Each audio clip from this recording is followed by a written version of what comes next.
Hello student, स्वागत है आप सभी का हमारे यूट्यूब चैनल मिल्लती क्लासेस पर। मैं आपके साथ प्रीति कुमारी लेकर के आई हूँ कुछ जनरल स्टडीज प्रैक्टिस क्वेश्चंस। तो चलिए गाइस, शुरू करने से पहले मैं आप सभी को बताना चाहूँगी कि यदि आप हमारे चैनल पर न्यू हैं तो हमारे चैनल को सब्सक्राइब कर लीजिए ताकि हमारे आने वाले सभी वीडियो का नोटिफिकेशन आप तक टाइम से पहुँच जाए। और हाँ गाइस, वीडियो को लास्ट तक देखिएगा, बहुत सारी चीज़ें आपके लिए बहुत अच्छी होने वाली हैं। तो और उसके बाद वीडियो अगर आपको पसंद आती है तो लाइक करिए। ओके, तो चलिए शुरू करते हैं स्टूडेंट। जैसे मैंने कुछ एमसीक्यूज लिए हैं, बात करूंगी। तो पहला प्रश्न मैंने लिया है यहाँ पर, यूपीएससी के सदस्यों को डैश डैश वर्ष की अवधि के लिए डैश डैश द्वारा नियुक्त किया जाता है। यानी कि कौन यूपीएससी के जो सदस्य होते हैं उनको कौन नियुक्त करता है और कितने वर्ष तक के लिए नियुक्त करता है। तो चलिए यहाँ पर सही आंसर, यानी कि प्रधानमंत्री 6 साल के लिए, राष्ट्रपति 6 साल के लिए, राष्ट्रपति 5 साल के लिए, या फिर गृह मंत्री 6 वर्ष के लिए। तो सही आंसर क्या होगा यहाँ पर, यानी कि जो राष्ट्रपति महोदय हैं, यूपीएससी के सदस्यों को राष्ट्रपति महोदय 6 वर्ष के लिए जो है नियुक्त करते हैं। ठीक है, चलिए आगे बात करती हूँ। अगला प्रश्न है यहाँ पर कि सिविल सेवा दिवस मनाया जाता है 21 अप्रैल को, 24 अप्रैल को, 21 जून को, या फिर 14 नवंबर को। तो सिविल सेवा दिवस कब मनाया जाता है? 21 अप्रैल को मनाया जाता है आपका सिविल सर्विस डे। ओके, आगे चले लेते हैं। अगला प्रश्न है यहाँ पर कि भारतीय सिविल सेवा शुरू करने का आविष्कार या अधिकार किसको है या किसे? तो भारतीय सिविल सेवा शुरू करने का जो अधिकार है वो किसको दिया गया है? किसे है? राज्यसभा को, लोकसभा को, संसद को, या राष्ट्रपति को? सो राइट आंसर क्या होगा यहाँ पर? सही उत्तर होगा ऑप्शन ए। यहाँ पर राज्यसभा को यह अधिकार है कि भारतीय सिविल सेवा शुरू करने का जो अधिकार राज्यसभा को दिया गया। चलिए अगला प्रश्न है यहाँ पर, किस अनुच्छेद में कहा गया है कि प्रत्येक राज्य में एक महाधिवक्ता होगा? अनुच्छेद 155, 213, 170, या फिर 165। तो सही आंसर क्या होगा यहाँ पर? सही आंसर होगा 165। आर्टिकल 165 में कहा गया है कि भाई प्रत्येक राज्य के लिए एक महाधिवक्ता होगा। आगे चलते हैं। अगला प्रश्न है कि राज्य के महाधिवक्ता अपना इस्तीफा सौंपते हैं। तो जो राज्य के महाधिवक्ता होते हैं, तो यानी कि मैं बात करूं यहाँ पर, तो यानी कि एडमिनिस्ट्रेटिव जर्नल होते हैं, वो किसको अपना जो इस्तीफा देंगे? तो ये जो देते हैं अपना रिजाइनेशन, किसको देते हैं? राज्य के मुख्यमंत्री को, भारत के राष्ट्रपति को, या फिर राज्य के उच्च न्यायालय के मुख्य न्यायाधीश को, या फिर संबंधित राज्यों के राज्यपाल को। सही आंसर है ये देते हैं जो संबंधित राज्यों के राज्यपाल हैं। जैसे उत्तर प्रदेश का कोई महाधिवक्ता है तो वो जो अपना इस्तीफा देगा वो किसको देगा? वो अपना इस्तीफा देता है उत्तर प्रदेश के राज्यपाल को। ठीक है, चलिए आगे बात करती हूँ। अगला प्रश्न है कि राज्य के महाधिवक्ता की अवधि के लिए किसे नियुक्त किया जाता है? तो राज्य के महाधिवक्ता की जो नियुक्ति होती है उसके लिए किसे? 5 वर्ष के लिए, 6 वर्ष के लिए, या राष्ट्रपति द्वारा तय किया गया समय होगा, या कोई निश्चित समय कार्यकाल नहीं है। तो सही आंसर होगा जो राज्य के महाधिवक्ता होते हैं उनको कोई भी निश्चित कार्यकाल नहीं होता है कि उनको, यानी कि 6 वर्ष या जब तक राष्ट्रपति कहे तब तक, या ऐसा कुछ नहीं होता है। उनको अनिश्चित कार्य समय के लिए जो है कार्यकाल दिया जाता है। चलिए यहाँ इनके बारे में बात करूंगी महाधिवक्ता को लेकर के। तो महाधिवक्ता की जो नियुक्ति है राज्यपाल द्वारा की जाती है, पहली बात, क्योंकि महाधिवक्ता जो होता है आपका, यानी कि मैं बात करूँ एजी, तो एजी जो होता है ये आपका होता है राज्य के लिए। ठीक है, तो यहाँ पर महाधिवक्ता की नियुक्ति राज्यपाल द्वारा की जाएगी।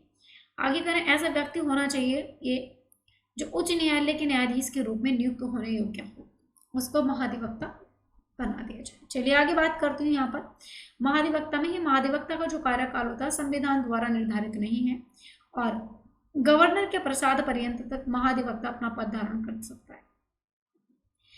जो संविधान महाधिवक्ता की नियुक्ति और हटाने की जो प्रक्रिया है ये प्रदान नहीं करता है। संविधान में ऐसी भी कोई भी प्रोसेस नहीं है। चलिए आगे बात करती हूँ कि चुनाव आयोग का गठन कब हुआ था? 26 नवंबर 1949, या फिर 25 जनवरी 1950, 26 जनवरी 1950 एंड 25 जनवरी 1951। सही आंसर क्या होगा यहाँ पर? 25 जनवरी 1950 में जो है आपका यहाँ पर चुनाव आयोग का गठन हुआ था। चलिए आगे बात करती हूँ। अगला प्रश्न है चुनाव प्रचार प्रसार मतदान के कितने घंटे पहले बंद कर दिया जाता है। सो कहीं भी अगर मैं बात करूँ इलेक्शन हो, सो वहाँ पर जो है जो चुनाव का प्रचार किया जाता है, प्रचार प्रसार को कितने घंटे बाद बंद कर दिया जाता है, यानी कि पोलिंग से कितने समय पहले बंद कर दिया जाएगा। 24 घंटे, 36 घंटे, 48 घंटे या कोई समय नहीं है। तो यानी कि 48 यानी कि 48 आवर्स यानी कि 48 घंटे पहले इस जो ये प्रचार प्रसार होता है इसको बंद कर दिया जाता है। चलिए अगला प्रश्न है आमतौर पर चुनाव आयोग के मानदंडों के तहत मतदान केंद्र हमारे घर से कितना दूर हो सकता है।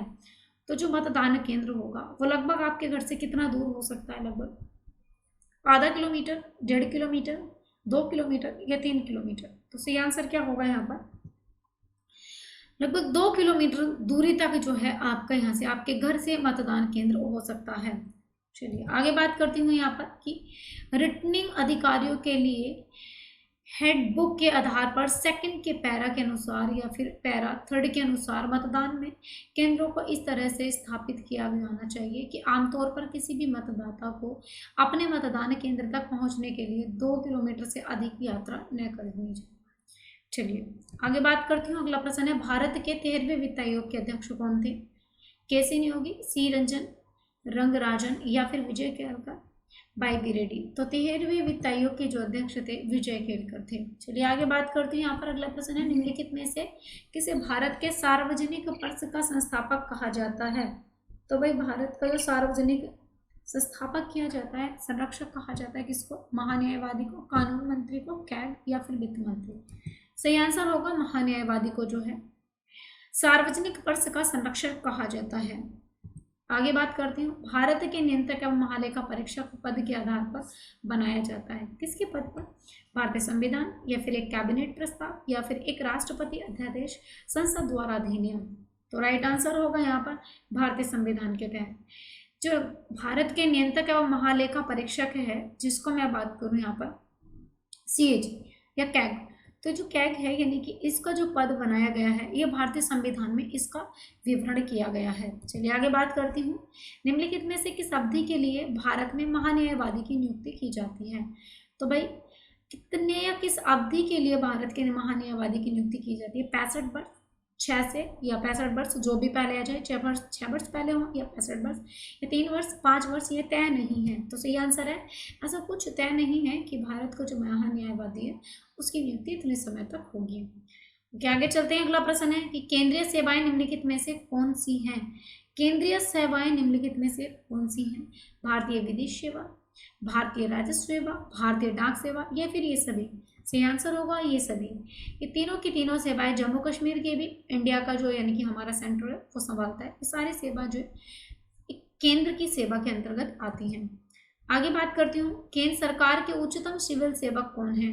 केंद्र सरकार के उच्चतम सिविल सेवक कौन है, प्रधानमंत्री के मुख्य सचिव, महान्यायवादी, कैबिनेट सचिव या कैग। सही आंसर होगा जो महान्यायवादी होता है वो केंद्र सरकार का सिविल सेवक होता है, जिसको हम एजीपी बोलते हैं, यानी कि अटॉर्नी जनरल जो होता है केंद्र सरकार का वकील होता है। चलिए आगे मैं बात करती हूँ।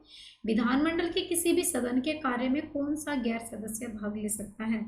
कौन सा गैर सदस्य भाग ले सकता है, तो इसका सही आंसर क्या होगा, कुलाधिपति या फिर सॉलिसिटर जनरल, महान्यायवादी, अधिवक्ता, महाधिवक्ता। सही आंसर होगा यानी कि जो आपका यहाँ पर एडवोकेट जनरल होता है, एडवोकेट जनरल जो इसकी सदस्यता में भाग ले सकता है। मतदान करने का इसको कोई भी अधिकार नहीं होता है, लेकिन भाग लेने के लिए इसके पास अधिकार होता है। आगे बात करते हैं। निम्नलिखित में से कौन सा पद राष्ट्रपति के प्रसाद पर्यंत नहीं धारण किया जाता। कौन सा पद है, यूपीएससी के अध्यक्ष, महान्यायवादी, राज्यपाल या फिर ये सभी। सही आंसर है यहाँ पर कि जो यूपीएससी के अध्यक्ष होते हैं वो राष्ट्रपति के प्रसाद पर्यंत जो अपना समय या फिर ये नहीं धारण करते हैं, लेकिन महान्यायवादी के अटॉर्नी जनरल एंड गवर्नर ये जो है दोनों राष्ट्रपति के प्रसाद पर्यंत कार्य करते हैं। चलिए अगला प्रश्न है कि राज्य लोक सेवा आयोग के अध्यक्ष के सदस्यों का कार्यकाल कितने वर्ष का होता है।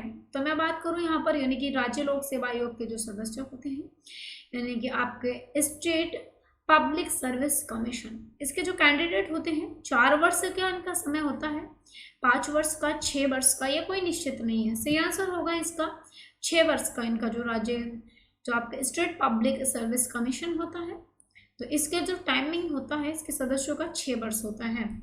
चलिए आगे बात करते हैं। अगला प्रश्न है, निम्नलिखित में से कौन सही ढंग से मेल नहीं खाता, कौन नहीं खाता है? संघ और राज्य के लिए लोक सेवा आयोग का प्रस्ताव आर्टिकल यानी कि 312 में है, अनुच्छेद अनुच्छेद 312 में है कि भाई संघ और राज्य के लिए लोक सेवा आयोग का प्रावधान किया गया है, या फिर अनुच्छेद 316 में यह चर्चा की गई है कि यूपीएससी के सदस्यों की नियुक्ति और उनके कार्यकाल, या फिर अनुच्छेद 317 ये कहता है कि लोक सेवा आयोग के सदस्यों की बर्खास्तगी जो है अनुच्छेद 317 में है, या 320 आर्टिकल ये कहता है लोक सेवा आयोग के कार्यकाल के बारे में। इसमें से कौन सा सही मेल नहीं खाता? सही आंसर होगा ऑप्शन है 312 में संघ और राज्यों के लिए लोक सेवा आयोग का प्रस्ताव नहीं है। चलिए तो फिर क्या है यहाँ पर, संघ और राज्यों के लिए लोक सेवा आयोग का जो प्रस्ताव है ये अनुच्छेद 315 में है, नहीं कि आपका अनुच्छेद 312 में। सॉरी, चलिए आगे चलते हैं।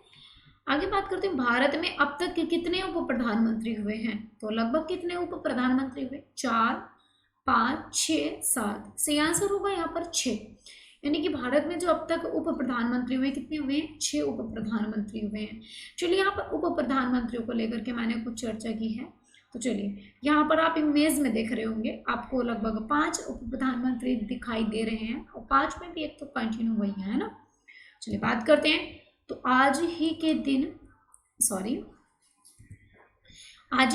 यानी कि 23 अगस्त की बात करूं मैं, 23 अगस्त 1947 को सरदार वल्लभ भाई पटेल को देश का प्रथम उप प्रधानमंत्री नियुक्त किया गया था, जैसा कि आप इमेज में देख रहे हैं। ठीक है, ओके। चलिए आगे बात करती हूँ मैं यहाँ पर उप प्रधानमंत्री के बारे में। तो भारत के उप प्रधानमंत्री भारत सरकार में केंद्रीय मंत्री परिषद के सदस्य होते हैं, और यह एक गैर संवैधानिक पद है। इसका संविधान में कोई विवरण नहीं किया गया है कि भारत का उप प्रधानमंत्री होगा, बिकॉज ये जो है आपके, मैं बात करूं यानी कि कार्य की जो है, यानी कि यहाँ पर जो है आपकी संसद की शक्ति को कम करने में इसका पहल होता है।